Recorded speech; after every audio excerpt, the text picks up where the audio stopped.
예언하는 데서 그치지 않고 바벨론 포로라는 수치와 고난까지 이어지는 하나님의 징계를 예언하였습니다. 그러면서도 그들을 건져내시고 회복시킬 하나님의 은혜를 희망으로 선포하고 있습니다. 사람은 남의 잘못을 지적할 때 항상 자기가 의롭다고 착각하기가 쉽습니다. 그런데 이사야 선지자는 실제로 의롭게 살았으면서도 백성들의 죄를 지적하고 회개를 촉구하면서도 의롭게 살았던 자기를 정죄의 대상으로 민족이 당하는 고난에 동참시키면서 동시대의 환경과 사람들 속에 함께하는 자신의 역할로 앞으로 이 땅에 오실 메시아, 고난받는 종을 예언하고 있습니다. 이사야의 예언대로 고난받는 종, 속죄의 어린 양 예수께서는 하나님의 아들이시면서 이 땅에 오셔서 33년 동안 의로운 삶을 살았지만 자기의 친구이신 죄인 세리 창기들의 죄를 대신 짊어지고 회개의 세례를 받았고 그 죄값으로 받는 고난을 대신 받았고 십자가의 죽음의 길을 걸어가셨습니다. 그래서 이사야 선지자는 백성들 앞에 고백하며 하나님 앞에 기도하는 마음으로 이렇게 말합니다. 하나님께서 나에게 학자의 혀와 학자의 귀를 주셨다. 학자란 말은 양면성이 있는데 우리말로는 두 가지를 동시에 번역할 수 있는 말이 없어서 학자라고만 번역했어요. 이 말은 혀에 해당하면 가르치는 자, 귀에 해당하면 배우는 자. 말하는 직업을 가진 사람에게는 선생님, 배우는 과정에 있는 사람에게는 학생. 이 두 가지 의미를 동시에 담고 있는 단어입니다. 우리가 흔히 쓰는 말 가운데 이제 젊은이들이 요즘 서로 나이와 연배를 따지기가 귀찮고 애매모호하고 자존심 상하니까 그냥 형제님, 자매님 이렇게 소개하는데 우리 어법에 맞지 않는 거죠. 형제는 복수로만 쓰는 거죠. 형과 아우를 동시에 아우르는 말인데 남의 나라 말로 번역하기 좀 어렵죠. 우리는 나보다 나이가 많으면 형님이라고 불러야 되고 나이가 어리면 동생이라고 불러야 하고 나이가 같으면 친구라고 불러야 되는데 이런 거 따지기가 귀찮으니까 그냥 형제님, 자매님 이럽니다. 교회 안에서 제일 많이 잘못 쓰이고 있는 말이 이런 말이죠. 우리는 선배, 후배, 친구, 형님, 동생, 언니, 아우 이게 분명해야 되는데 요즘 이런 걸 따지기 싫어하니까 대략 형제님, 자매님. 영어에서도 brother, sister 이렇게 부르지 않고 반드시 elder, younger 이렇게 앞에 붙여서 분명한 서열을 표시하는데 우리가 요즘 애매한 시대를 살고 있습니다. 학자라는 말은 학문적 수준을 이야기하지만 가르치는 자, 배우는 자 의미가 동시에 들어있는 단어입니다. 이사야 선지자는 이스라엘 역사에 보기 드물게 제야 출신의 예언자가 아니고 왕족의 혈통을 가지고 상당히 많이 배운 지도자 계급 상류층에 속한 사람이었습니다. 그래서 하나님의 말씀을 전하고 백성들의 잘못과 죄를 명백하게 드러나도록 지적하고 희망을 말하면서 하나님 내가 말할 때 죄를 지적하고 허물을 이야기하지만 그것이 백성들의 마음에 상처를 주거나 아주 정죄하고 나를 의롭게 드러나는 말이 되지 않도록 말할 때 학자의 혀를 주시옵소서. 학자의 혀가 뭡니까? 거기에 이사야 선지자는 이렇게 해설을 하고 있어요. 주 여호와께서 나에게 할 말을 가르치셔서 피곤한 자를 격려하고 도와줄 수 있게 하신다. 많이 배운 사람이 못 배운 사람을 무시하는 게 아니고 측은한 마음으로 정성을 다해서 가르치는 거죠. 내가 원리를 알고 내가 지식이 축적되고 경험이 많으면 다른 사람을 무시하고 내가 의롭다 하는 게 아니고 하나하나 잘 안내하고 이끌어주는 것이 지식인의 사명이지요. 그래서 이사야 선지자는 내가 말할 때 하나님이 내가 할 말을 가르치시되 사람들을 격려하고 위로할 수 있는 말을 하게 하옵소서라고 고백하며 기도하는 겁니다. 그 다음 학자의 귀를 달라고 했는데 이건 이제 가르침을 받는 사람으로서 제자의 귀를 달라고 했는데 아침마다 나를 깨우치셔서 가르침을 알아듣게 하셔서 고집스럽지 않고 완고하지 않고 부드럽게 그 말씀을 깨달아 알게 하옵소서 그럽니다. 여러분, 우리가 귀가 잘 열려야 되는데 그건 내가 열어서 열리는 게 아니고 하나님이 나를 깨워 주셔야 되는 거지요. 아침에 늦잠 자는 가족들을 여러분 어떻게 깨웁니까? 몽둥이 들고 들어가서 막 때려서 깨우나요? 너는 지금 죄를 짓고 있는 거야 이렇게 정죄해서 깨우나요? 노래를 들려주기도 하고 부드러운 언어로 말하고 때로는 간지르기도 하고 문을 열어서 맛있는 음식 냄새를 피우기도 하고 음악을 들려주고 찬바람 시원한 공기를 쏘여주게 하면서 잠을 깨우는 거지요. 하나님께서 우리의 우둔한 마음 영적 귀를 열어주실 때 알아들을 수 있도록 깨워주신다고 했습니다. 소통이 되지 않는 이유, 내가 완강하게 고집스럽게 다른 사람하고 관계가 벽이 쌓여지는 이유는 하나님이 깨워주시고 깨달아 알게 하시는 은혜를 받지 못했기 때문입니다. 아이고, 가슴이 터져. 저렇게 못 알아들을까? 그렇게 속상해하지 말고 하나님 귀를 열어주시고 또 나에게도 귀를 열어주셔서 서로 소통이 잘 될 수 있도록 우리를 잠에서 깨워주십시오. 이렇게 기도해야 되는 거죠. 소귀에 아무리 멋진 경을 읽어주어도 소용이 없습니다. 말의 귀에 동풍이 불어온다고 봄의 소망을 갖지 않습니다. 움직일 수 없고 의사표현하지 못하는 제자리에서 평생을 사는 나무도 동풍이 불어오면 움이 돋고 얼었던 얼음도 형체를 해체하고 제자리로 돌아갑니다.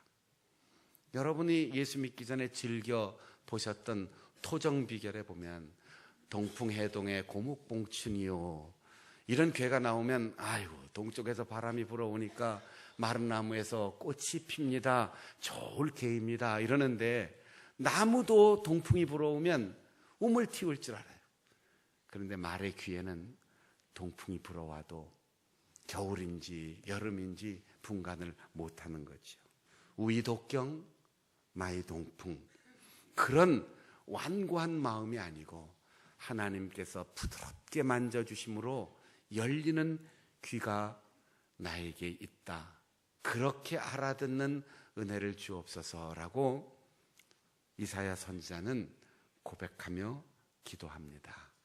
여러분 한번 따라해 보겠습니다. 나에게 위로하는 혀를 주옵소서.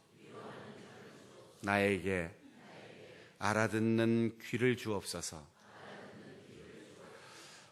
말끝마다 옳은 말이긴 한데 별것 아닌 것을 해석하고 확대시켜서 사람의 마음을 아프게 하고 속상하게 하고 자녀들의 길을 죽게 하는 그런 언어 습관을 가진 사람이 있어요. 그런데 이사야는 알아듣고 말할 때마다 사람에게 위로가 되는 말을 할 수 있도록 하나님은 나에게 은혜를 주셨다 고백합니다. 오늘 사순절의 맨 끝자락 이제 고난주간을 앞두고 금식하고 기도하고 말씀을 묵상하는 여러분에게 하나님께서 위로하는 학자의 혀를 주시고 알아듣는 제자의 귀를 주시도록 함께 기도하며 그 은혜를 경험할 수 있기를 바랍니다. 7절에는 내 얼굴을 부싯돌같이 하여 나는 부끄러움을 타지 않는다. 조금 이해하기가 어려운 말이 있는데 여기 부싯돌은 우리나라 말로 정확하게 번역하면 차돌, 바위 그런 얘기예요. 시골에 옛날 살 때 성냥도 나오기 전 가스라이터는 상상도 못하던 시절 씨를 남겨놓고 그 불씨를 오래도록 간직한 적이 있습니다. 그리고 만일 불이 꺼지면 새로 불을 붙여야 되는데 그때 금속물질과 하얗고 단단한 차돌을 부딪혀서 거기에서 튀는 불꽃을 작은 섬유질에 옮겨 붙게 하고 그것을 살려서 불쏘시개에 불을 붙이고 큰 불을 만들어내는 수단으로서 부싯돌, 차돌이 있었어요. 차돌은 부서지면 안 돼요. 아무리 세게 부딪혀도 그 날카로움이 사라지면 안 돼요. 물렁물렁하고 푹석푹석한 돌은 부싯돌을 할 수가 없습니다. 아주 단단해야지 돼요. 오늘 우리가 읽은 7절을 쉽게 번역하면 이런 말입니다. 여호와께서 나를 도와주시니 나를 모욕하는 소리를 들어도 마음이 상하지 않고 오히려 차돌처럼 바위처럼 내 얼굴 색깔도 변하지 않는다.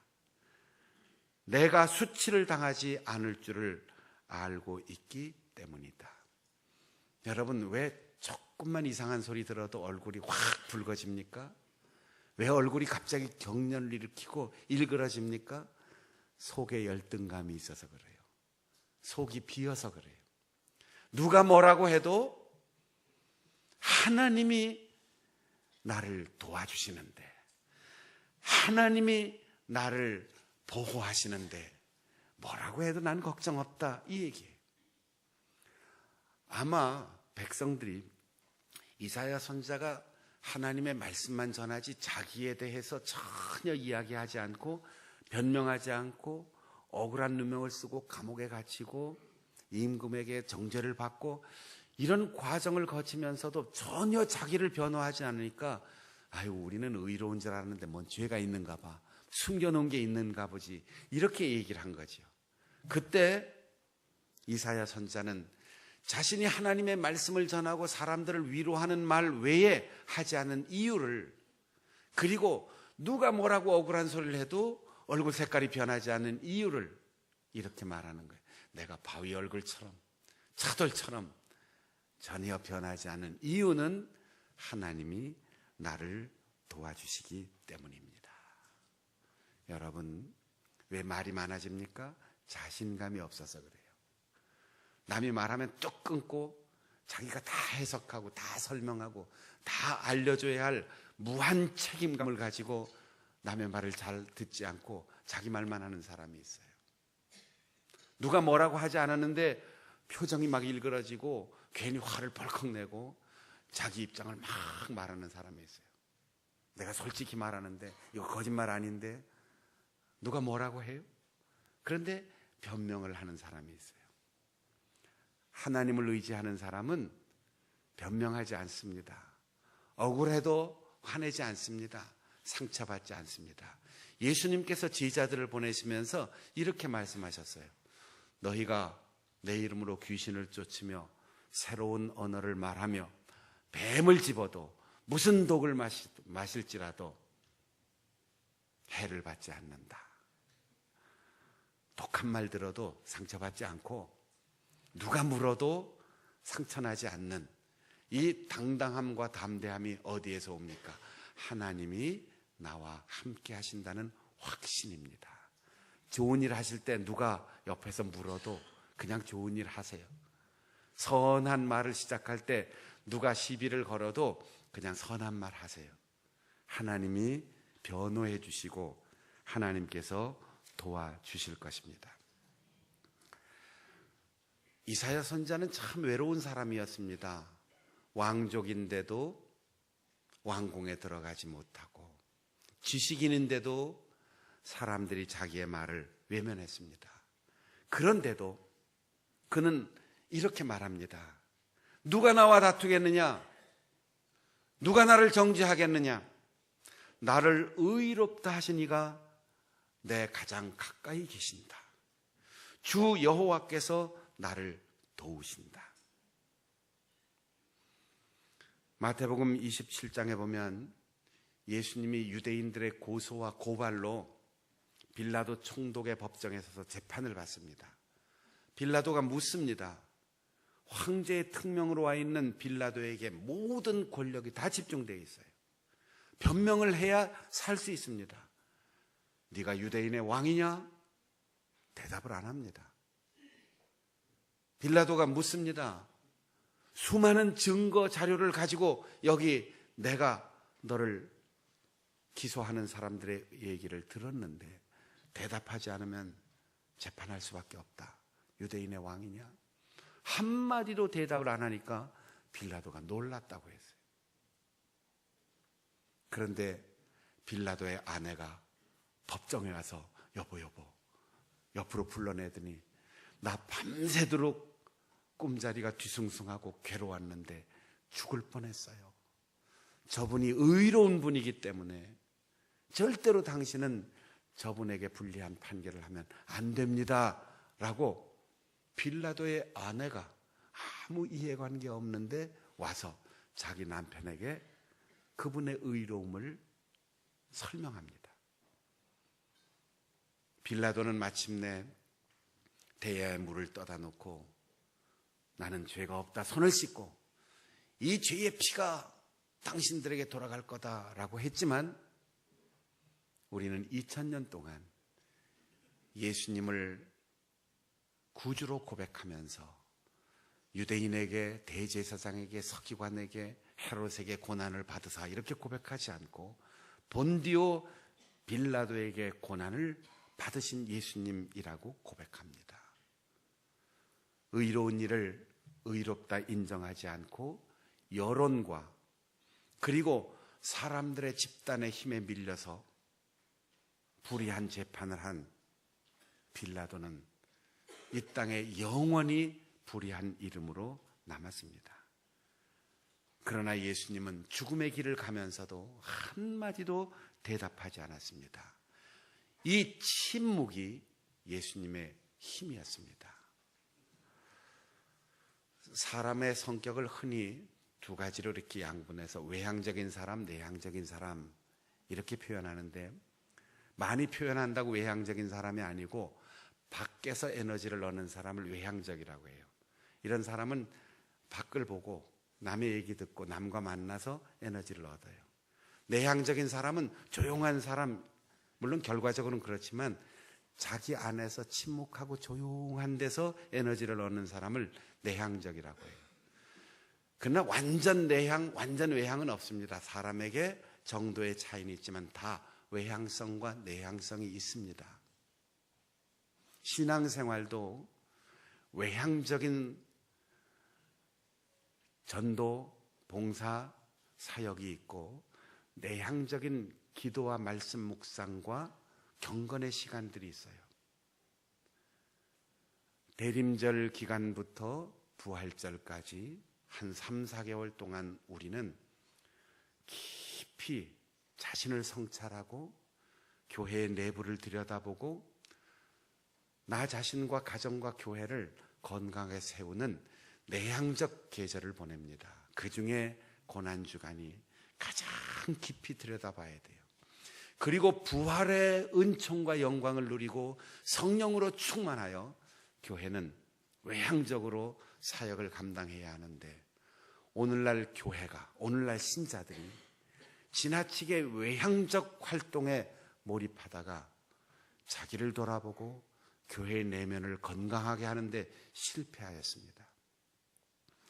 사순절의 영성과 고난주간의 말씀 묵상과 경건의 생활을 통하여 우리는 자신을 깊이 돌아보고 침묵의 훈련이 필요한 것을 기억해야 합니다.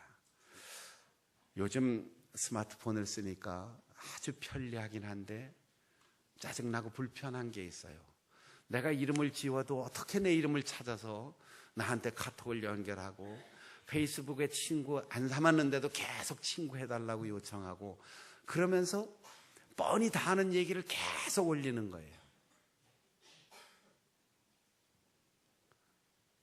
벨소리가 울려서 보면 텔레비전 뉴스에 다 나온 얘기, 신문에 다 나온 얘기, 기독교 개통에 한 10년 신앙생활하면 수없이 들었을 예화, 이런 게 계속 돌아다니니까 짜증이 나요.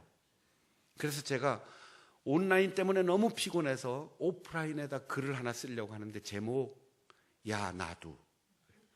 요즘 CF에 야 나도라는 영어 학원 광고가 나오는데 너도 영어 하냐? 나도 영어 한다. 너도 영어 하지? 그래 나도 그 정도 영어는 할 줄 안다. 요즘 미국 한 번 안 갔다 온 사람 없고 영어 한두 마디 못하는 사람 없는데 영어 잘하는 게 특기가 될 수 없는 시대를 살아가고 있는데 야 나도 영어 한다 이거지요. 근데 내가 SNS를 보면서 야 나도 그거 알거든 이러고 싶어요.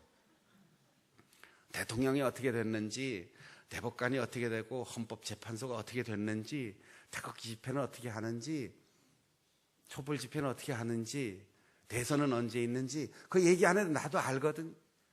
그런데 광장으로 가야 됩니다. 시청으로 가야 됩니다. 누가 잘못했습니다. 누가 옳습니다. 그건 내가 판단할 일이지. 왜 자기들이 다 그러냐고요. 1년에 한 번 카톡에 문자를 보내더라도 다정다감한 인사 한마디, 그리고 침묵의 영성 속에서 우러나오는 탁월한 지혜, 그런 거 한마디쯤 올려주면 1년에 한 번만 봐도 얼마나 기억이 나겠어요. 나도 다 하는 거, 나도 그 책 봤거든, 나도 그 신문 기사 봤거든, 나도 거기에 대한 견해가 있거든. 그런데 계속 강요해요. 나 따라오라고. 그래서 지금 오프라인에다가 제가 글을 하나 쓰려고 그래요. 야 나도 안다. 이사야 선지자가 보여준 모범, 예수 그리스도께서 가신 십자가의 길의 모범, 오늘 우리 개신교가 잃고 있는 귀한 영성, 많이 말하고 많이 움직이고 열정을 다해서 소리 지르는 게 아니라 침묵하고 자기를 성찰하고 깊이 기도하는 이 침묵의 영성에서 나오는 진정한 힘이 필요합니다. 성경 구절 모르는 사람 누가 있습니까? 성경 1독 2독 하는 사람이 어디에 있겠습니까? 그 얘기 들으러 여러분이 여기에 오시겠습니까?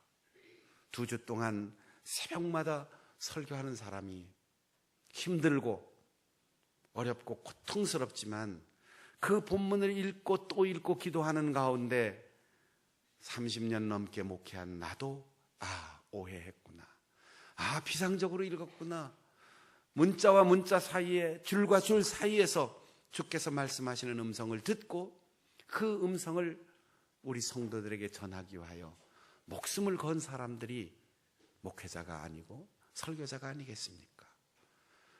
세상 사람들이 다 알고, 정당인들이 다 알고, 신문에 나는 얘기 다 아는 것, 왜 교인들이 앉아서 밥 먹는 자리에서 얘기하고 그 귀한 시간 복음은 안전하고 정견을 정하고 정책을 정하고 정파의 이해관계를 전합니까? 이번 한 주간 동안 입을 다물고 우리의 입술을 벌려 혀를 움직이게 말할 때 누구에겐가 위로가 되고 격려가 되는 말, 귀를 열 때 정보가 아니라 잡다한 지식이 아니라 하나님께서 나를 깨우치시는 그 거룩한 음성을 들을 수 있도록 예수 그리스도를 바라보고 하나님을 느낄 수 있는 우리 성도들이 되시기를 바랍니다. 중세기의 수도사들은 저 산골짜기에 수도원 골방마저도 웃음소리가 가깝고 고함소리와 가깝다고 사막으로 갔고 땅을 파고 무덤 속으로 들어갔습니다. 몸을 숨겼습니다. 우리는 너무 박수 소리에 민감하고 비난한 소리에 너무 예민하게 반응하며 살고 있습니다. 고난주간의 말씀 묵상과 금식과 기도를 통하여 말을 그치게 하옵소서.